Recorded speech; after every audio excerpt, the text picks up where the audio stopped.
안녕하세요 성도 여러분. 오늘부터 시작해서 총 5번에 걸쳐서 레위기에 나타난 5대 제사와 그 의미에 대해서 말씀드리고자 합니다. 오늘은 5대 제사의 핵심과 번제 의미라는 제목으로 하나님 말씀 증거하겠습니다. 부제로는 제사 제도에 담긴 놀라운 구원의 계획입니다. 레위기는 모세 오경 중에 3번째 책에 해당됩니다. 성경 전체에서 레위기는 가장 난해하고 묵상하기 힘든 부분이기도 합니다. 성경 통독을 하다가 포기하는 경우가 대부분 레위기에서 막혀서 포기합니다. 그래서 레위기를 내 위기라고 부르기도 한다는 우스갯소리도 있습니다. 그럼 레위기는 언제 기록되었을까요? 레위기는 출애굽기와 민수기의 사이에 기록된 책이기 때문에 출애굽기의 마지막 부분 그리고 민수기의 시작하는 첫 번째 부분이 언제인지 알 수 있다면 레위기가 언제 기록되었고 마쳤는지 알 수가 있겠죠. 출애굽기의 마지막은 이스라엘 백성이 하나님의 명령하신 대로 출애굽 후에 2년 첫 번째 달 첫날 2월 1일이죠. 그때 성막을 완성하고 하나님께 봉헌하는 내용으로 맞춰집니다. 그리고 민수기는 이 성막이 완성한 후 시내산에서 떠나서 이제 본격적으로 가나안 땅 정복에 위해서 나가기 시작합니다. 출발하기 시작해요. 그리고 백성을 계수합니다.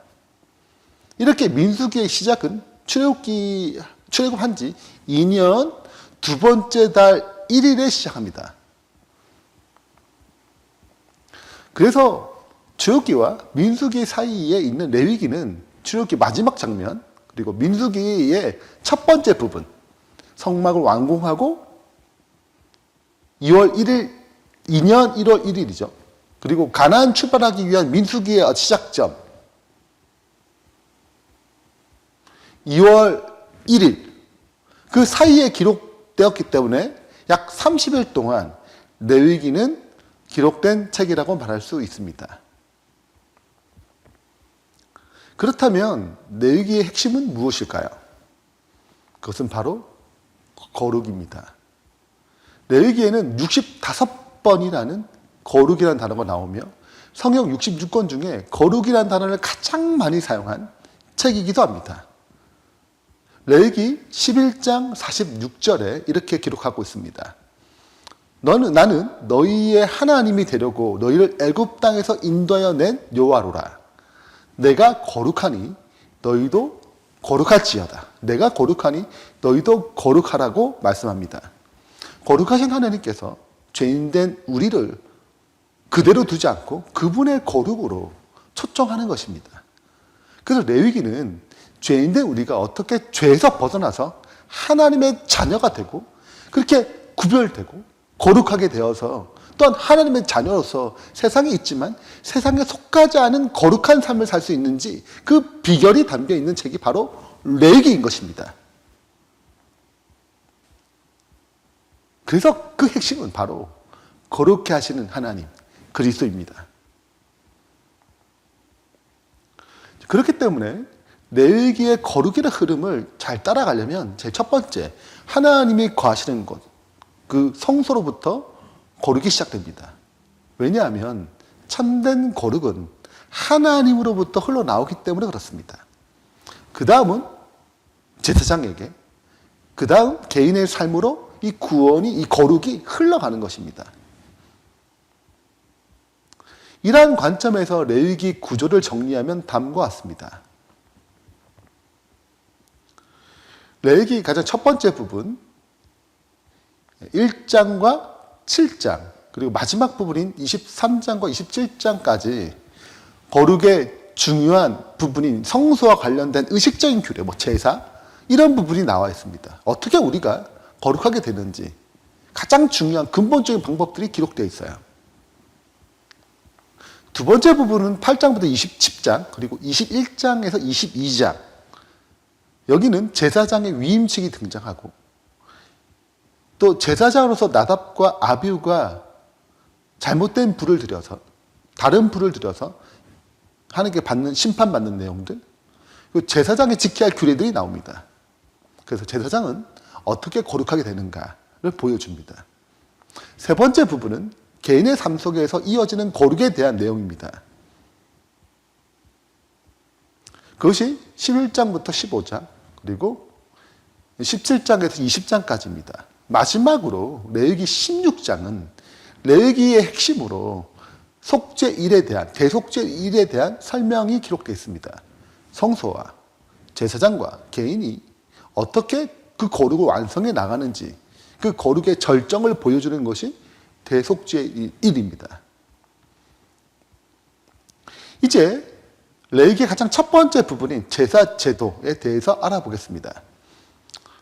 제사 제도는 레위기 1장부터 7장까지 나오는데요. 5개의 제사가 등장합니다. 근데 이 제사를 설명하기 전에 제사를 드리는 이유가 무엇일까요? 제사의 목적은 무엇입니까? 왜 하나님께서 제사 제도를 만드셨을까요? 그것은 제사 제도의 실체 되시는 예수 그리스도께서 어떠한 과정을 통해 우리를 죄에서 구원하시고 거룩하게 하시는지를 보여주기 위해 만드신 모형입니다.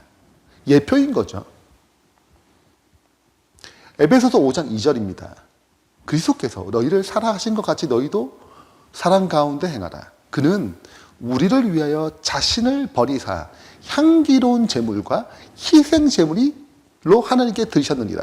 자, 예수님이 희생 제물이었고 또 향기로운 제물이 되셨다고 얘기하고 있습니다. 히브리서 9장 11절 12절입니다. 그리스도께서는 염소와 송아지 피로 하지 아니하고, 구약의 제사 제도의 제일 중요한 피였죠. 오직 자기 피로 영원한 속죄를 이루사 단번에 성소로 들어가셨느니라. 자, 그래서 제사 제도는 앞으로 오실 예수 그리스도께서 어떻게 구원을 이루어 가시는지에 대한 모형이고 예표인 것입니다. 그리고 다른 방법으로는 죄를 속하고 거룩하게 될 방법이 없어요. 오직 제사 제도, 예수 그리스도 통해서만 죄 사함과 거룩함에 이르게 되는 것입니다. 자, 정리하자면 제사 제도와 그리스도의 관계는 모형과 예표, 또 실체와의 관계라고 묘사할 수 있겠습니다. 마치 아파트가 지어지기 전에 어떤 아파트를 만들 것이다 라고 선전하기 위해서 건설회사가 모델하우스를 만들죠. 저도 이 모델하우스를 가본 적이 있어요. 구경만 한 거죠. 근데 이 모델하우스를 만든 다음에 약속대로 이 모형의 실체가 되는 아파트를 만드는 것입니다. 이처럼 제사 제도도 예수 그리스도와 이와 같은 관계가 있는 것입니다. 제사는 앞으로 오실 예수 그리스도께서 이루실 구원에 대한 모형을 보여줍니다. 그리고 예수님께서 그 약속대로, 그 모형대로 오셔서 구원의 실체를 이루어가는 거죠. 마치 모델하우스를 보고 계약한 사람들이 실체만 오기를, 아파트가 실제로 지어지기를 간절히 바라는 것처럼 구약시대에 제사를 드렸던 사람들이 제사의 실체 되시는 메시아, 그리스도, 속히 오기를 기다렸던 것입니다. 자, 이제 레위기 1장에서 7장에 나오는 5대 제사에 대해서 그 핵심을 먼저 좀 살펴보겠습니다. 이 5개 제사는 번제, 소제, 화목제, 속죄제, 속건제입니다. 이것은 출애굽기에서 성막을 다 완성한 후에 가장 첫 번째 그 성막에서 하나님이 말씀하신 내용이죠. 이제 각 제사의 먼저 초점을 좀 간단하게 살펴보겠습니다. 중복되는 내용들도 있고 반복되는 어떤 과정들이 있어요. 근데 그 제사만의 독특한 특징들이 있습니다. 그 특징들만 이 시간에 좀 다루고자 합니다. 이 중요한 내용이기 때문에 핵심을 잘 기억하면 좋겠습니다. 혹 이해되지 않을 수 있어요. 그러나 일단 먼저 핵심을 숙지한 다음에 이어서 나오는 내용의 설교, 또 설명들을 통해서 하나씩 이해하면 좋겠습니다. 5대 제사 중 가장 첫 번째 제사인 번제는 동물의 가죽을 제하고 모든 부위를 불에 태워서 드리는 제사입니다. 이것은 제사의 실체 되시는 그리스도께서 이루신 구원이 하나님이 보시기에 인류를 죄에서 구원하기에 충분하고 완전하다는 것을 보여주는 제사예요. 두 번째는 소제인데요. 소제는 피 없이 드리는 곡물로만 통해서 제사를 드리는 것입니다. 번제나 화목제를 드릴 때 함께 사용했습니다. 소제 일부는 제사장에 나눠졌습니다. 그래서 그렇게 이루신 그 구원이 인류에게 어떻게 나눠지는지를 보여주는 데 초점이 있는 것이죠. 세 번째 화목제는 화목을 위한 제사입니다. 다른 제사와 달리 화목 제물은 하나님께 드릴 뿐만 아니라 하나님도 드리고 부분적으로 제사장도 먹고 제사를 드린 본인도 먹어요. 그 화목 제물은 식사, 언약의 식사 같은 것입니다. 그리고 그 가족들도 그 이웃들에게도 제물을 나눠 먹을 수 있도록 하셨습니다. 진짜 화목의 식사가 되는 거죠. 그래서 그리스도의 희생이 하나님과 나 사이, 그리고 이웃 사이, 가족과의 관계 가운데 어떻게 화목하게 하는지 그 원리를 잘 보여줍니다. 네 번째 속죄제는 죄를 속하기 위한 제사입니다. 특별히 속죄제는 하나님께 범죄한, 하나님의 율법을 범죄한 죄에 대한 속죄에 초점이 있습니다. 하나님 앞에서 내가 죄인임을 인식하고 회개하고 제사함을 받는 것이죠. 근데 속건제는 속죄제와 비슷한데 죄를 속하기 위한 제사인데 그 초점 자체가 인간 사회에서 일어나는 윤리적인 문제들, 그런 범죄들에 대한 대속을 위한 제사였어요. 이 과정에는 이웃의 어떤 재정적인 손실을 끼쳤을 때 5분의 1을 더해서 배상하는 특별한 속죄입니다. 자, 이제 1장에 있는 번제부터 살펴보겠습니다. 설명할 것이 굉장히 많겠지만 우리가 중요한 초점만 좀 말씀드리고자 해요. 번제는 모든 제사 중에 가장 오래되고 가장 포괄적인 제사입니다. 아담의 범죄 후로부터 드렸던 제사이고 노아, 아브라함 거쳐서 내려온 제사예요. 모든 제사의 필수적 요소를 다 포함하고 있는 제사입니다. 근데 번제가 다른 제사와 가장 구별되는 점, 그것은 무엇일까요? 레위기 1장 9절의 말씀 보겠습니다. 제사장은 그 전부를 제단 위에 불살라 번제를 드릴지는 이는 화제라 여호와께 향기로운 냄새니라. 번제는 히브리어로 올라입니다. 이 뜻은 올라가다 혹은 상승하다는 뜻을 가지고 있어요. 번제는 제단에서 제물을 다 불태우잖아요. 전부를 불태워서 연기가 하나님께 올라가는 것처럼 상징적으로 이 제물이 하나님께 올라간다. 그런 의미를 갖고 있습니다. 그리고 번제가 다른 제사가 가장 중요한 특징이 바로 여기에 있어요. 모든 것을 남김없이 다 태운다는 것입니다. 오직 하나님께만 드려지는 거예요. 소제, 화목제, 속죄제, 속건제, 이 제사들은 일부는 하나님께 드리고 또 일부는 제사장이 나눠 가거나 또 소제의 경우는 제사장이 나눠 먹고 화목제의 경우에는 본인도 먹고 제사장도 먹고 이웃에게 나눠주기도 하고. 근데 번제만큼은 오직 하나님께 향하도록 설계되어 있습니다. 이것은 구원의 중요한 사실, 중요한 진리를 보여줍니다. 물론 말씀드린 것처럼 번제 여러 가지 어떤 구속적인 의미를 다 담고 있어요. 근데 우리가 지금 이 시간에 초점을 맞출 것은 하나님께 향하도록 한 이 부분에 좀 설명을 드리고자 합니다. 예수님께 부활하시고 가장 먼저 하신 일이 무엇일까요? 그것은 하나님께 올라가는 것입니다. 그럼 십자가의 희생제물, 화목제물이 되시고 속죄제물, 번제, 소제, 그분이 십자가 다 그런 것들 모사해 줍니다. 그 예수님께서 그 제물이 되셨어요. 그 다음 가장 첫 번째 하신 일이 무엇이냐면 부활하신 다음에 하나님께 올라가는 것입니다. 예수님께서 부활하신 후 막달라 마리아에게가 찾아왔어요. 무덤이 다 비어있죠. 심히 울었습니다. 그 이유는 예수님의 시체가 누군가 훔쳐간 줄 알았어요. 부활한 줄 알지 못한 것입니다. 그리고 예수님을 보았지만 그분인지 알지 못했어요. 이때 예수님께서 슬퍼하는 마리아를 부릅니다. 요한복음 20장 15절 17절입니다. 예수께서 이르시되 여자여 어찌하여 울며 너 누구를 찾느냐 하시니 마리아가 그가 동산직인 줄 알고 이르되 주여 당신이 옮겨갔든 어디 두었는지 내게 이르소서 그리하면 내가 가져가리이다. 예수께서 마리아가 야 하시거늘 마리아가 돌이켜 히브리 말로 랍비오니 하니 이는 선생님이라는 말이라.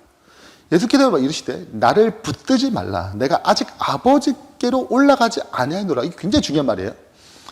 너는 내 형제에게 가서 이르되 내가 내 아버지 곧 너희 하나님 내 하나님 곧 너희 하나님께로 올라간다 하라 할지니라. 자, 예수님께서 지금 마리아를 붙들라는 말은 좀 더 원어적으로 해석하자면 경배하라는 거예요. 나에게 경배하지 마. 아직 이걸 경배할 지금 상황이 아니다. 지금 내가 아버지로 올라가야 한다 얘기하는 것입니다. 예수께서 부활하시고 가장 먼저 한 일이 무엇입니까? 하나님 아버지께로 올라가는 것입니다. 자신을 번제로 들으신 예수님께서 가장 먼저 해야 할 일이 아버지를 뵙는 것입니다. 왜 그래야 할까요? 왜 이것이 가장 먼저 우선순위 해야 될 일인가요? 시대소망 790페이지에 이렇게 기록하고 있습니다.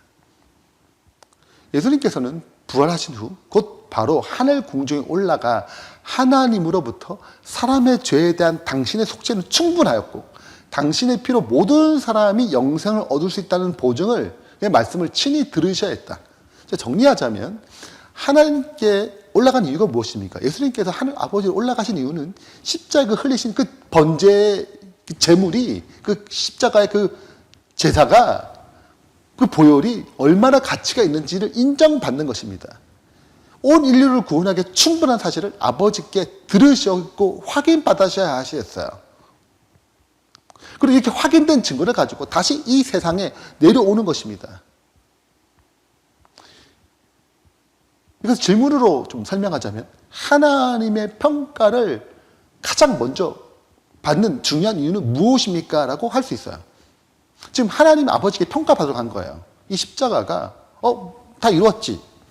충분해. 이 스스로 결정한 게 아니고 하늘 아버지께 이게 정말 충분합니까? 온 인류 구원한 충분한 제사가 되는 것입니까? 그래서 바로 물었다는 거예요. 즉 희생 제물 대신 그리스도의 그 구속이 그 보혈이 죄로 죽을 수밖에 없는 인류를 구원하기 위해 충분한가에 대한 평가를 아버지께 받아야 한다는 것입니다. 예수님의 희생이 온 인류 구원하기에 충분하기 때문에 예수를 믿는 모든 사람이 구원받을 수 있다는 그 재판을 아버지 하나님이 하셨다는 거예요. 그걸 맡았다는 것입니다. 그래서 예수님께서는 스스로 이 피에 대한 정의를 한 게 아니고 가치를 매긴 게 아니고 평가를 한 것이 아니에요. 아버지께 그 평가를 왜? 재판을 맡으셨기 때문에 그 판단을 맡으셨기 때문에 아버지께 가장 먼저 여기에 대한 확인을 받고자 한 것입니다. 그리고 확인을 받고 이 땅에 오신 것이죠. 자, 여러분이 이 보석의 가치가 얼마 정도 될 것 같아요?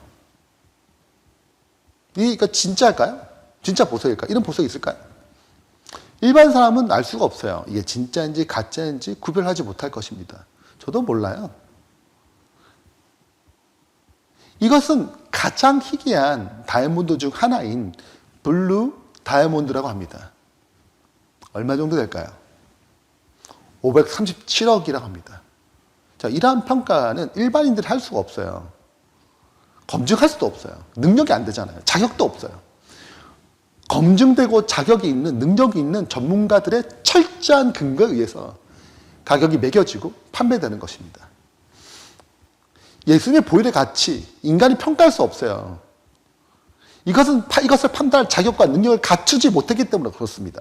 오직 이 평가는 완전하시고 거짓이 없으시고 공평하시고 공의로우신 사랑의 하나님 아버지께서만 이 평가를 올바르게 할 수 있습니다. 그래서 그분이 자격을 가지신 분이에요. 그리고 그 예수님의 보혈을 평가한 것입니다. 온 인류를 구원하기에 완전하고 충분하고 넉넉하다는 거예요. 그래서 예수님 믿는 모든 자들을 구원할 수 있다는 것입니다. 그러므로 우리가 해야 할 일은 무엇입니까? 이 하나님의 구원에 대한 평가를 믿음으로 받아들이는 거예요.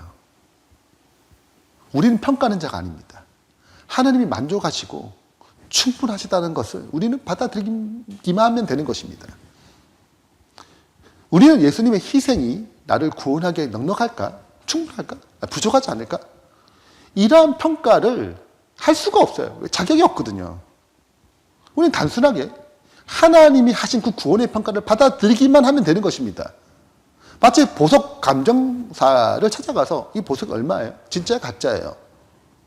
그리고 그 평가를 그 사람이 전문가이고 자격이 있고 능력이 있기 때문에 그 평가를 받아들이잖아요. 이것도 똑같습니다. 하나님만 이 평가를 올바르게 할 수 있는 분이에요. 그 평가를 받아들이는 것입니다. 근데 신앙에서 문제는 예수님이 구원하신 이 구원의 역사를 우리가 자꾸 평가하려고 그래요.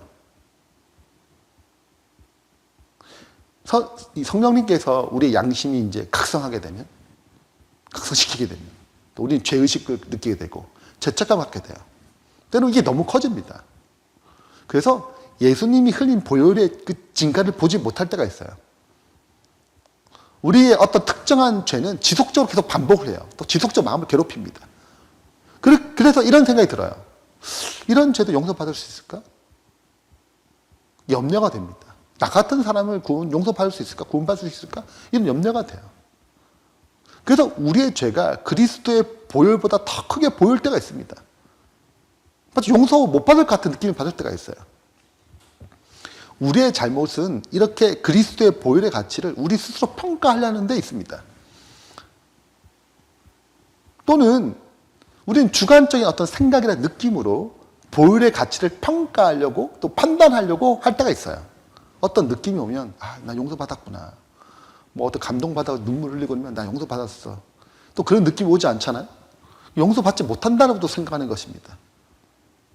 근데 보혈은 그러한 방식으로 역사하지 않아요.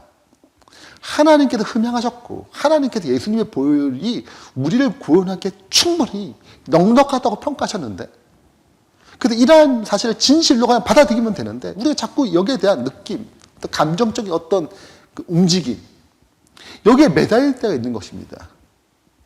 그런 느낌이 잘 오지 않으면 구원 확신이 생기지 잘 못하는 거예요.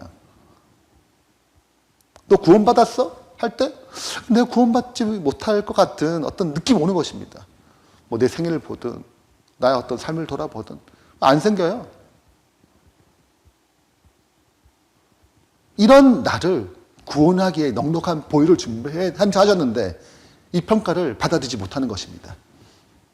그래서 구원의 확신이 생기지 못하는 이유는, 그 이유 중 하나는 하나님의 평가를 받아들이지 못하고 내가 평가하려고 하는 것입니다. 유월절 사건을 한 예를 들어보겠습니다. 애굽에서 10번째 재앙이 장자 재앙입니다. 이 재앙이 출애굽하는 재앙이죠. 근데 이 재앙을 벗어나기 위해서는 이스라엘 백성들이 어린 양을 잡아다가 그 피를 문설주와 임방에 발라 했습니다. 왜냐하면 하나님께서 그렇게 말씀하셨기 때문에 그래요. 출애굽기 12장 13절입니다. 내가 애굽 땅을 칠 때 그 피가 너희 사는 집에 있어서 너희를 위하여 표적이 될지라. 내가 피를 볼 때 너희를 넘어가리니 재앙이 너희에게 내려 멸하지 아니하리라. 여기 분명한 피는 누구에게 보이려고 하는 것입니까? 누가 이 피를 봤어요? 우리가 보는 건가요? 아니에요. 피는 하나님 보라고 한 거예요. 하나님 그 피를 보고 평가하시고 넘어가는 것입니다. 심판하지 않는 거예요. 거기에 만약 돼지 피를 발랐다고 합시다. 피는 피지만 평가받지 않아요. 이건 안 되는 것입니다.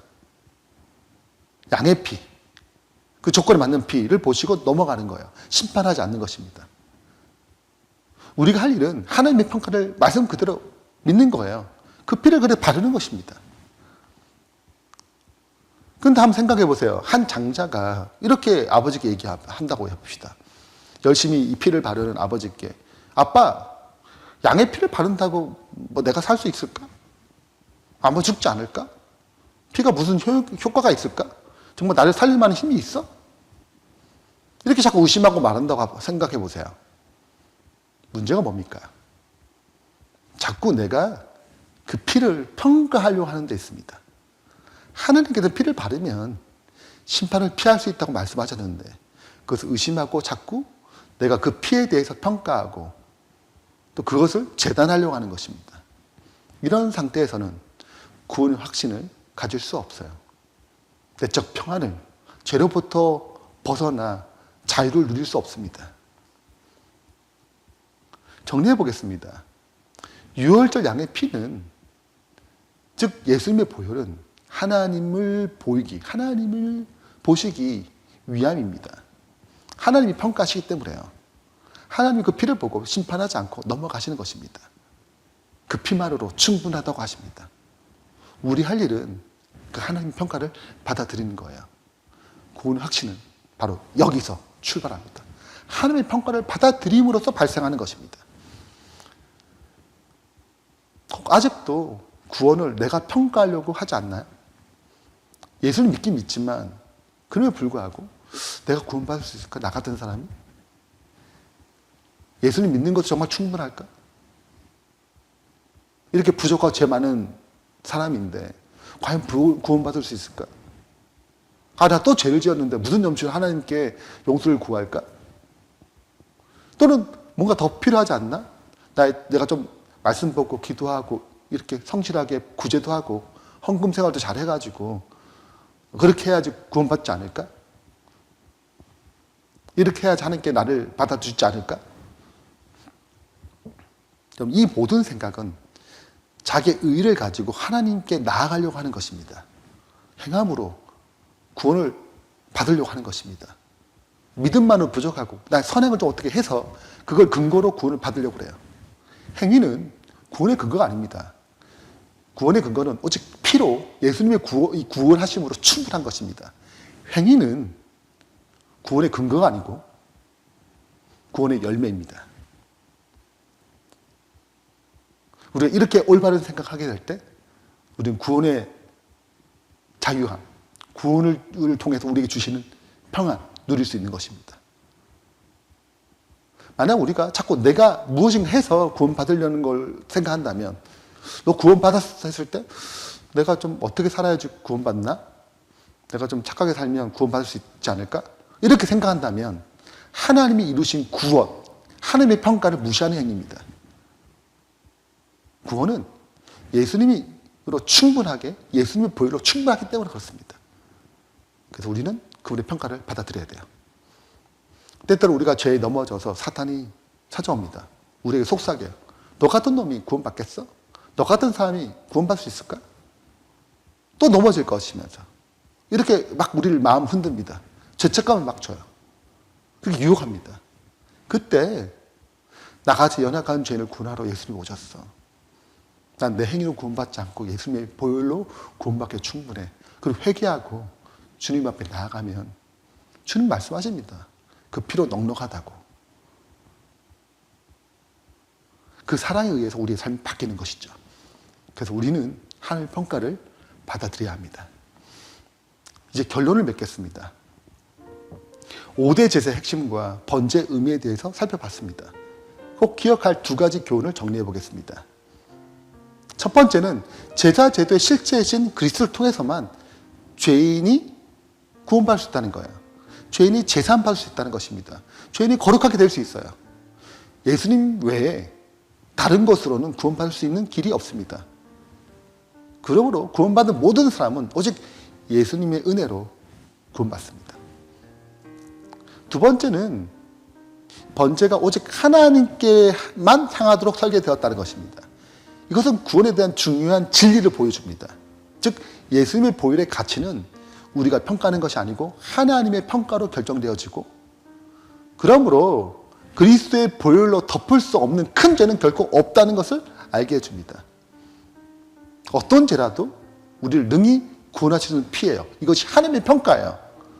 그러므로 우리는 죄에 넘어질 때마다 회개하고 이 모든 죄를 용서하실 그리스도의 보혈의 가치를 믿고 하나님의 평가를 받아들이면 됩니다.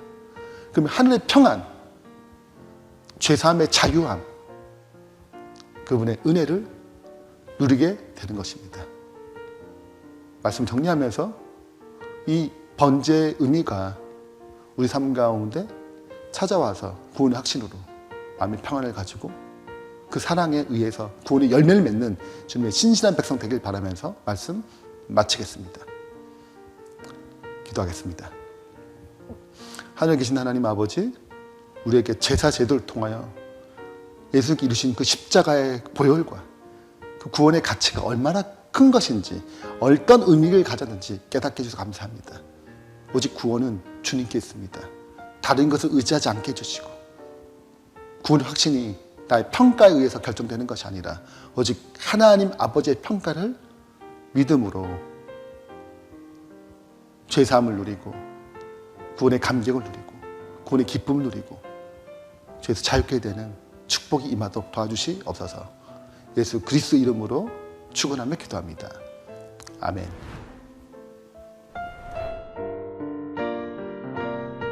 열린 온라인 교회에 헌금을 드리시거나 온라인 교회 사역을 후원하기 원하시는 분들은 헌금 안내를 참조하셔서 은행 계좌로 송금하시면 됩니다.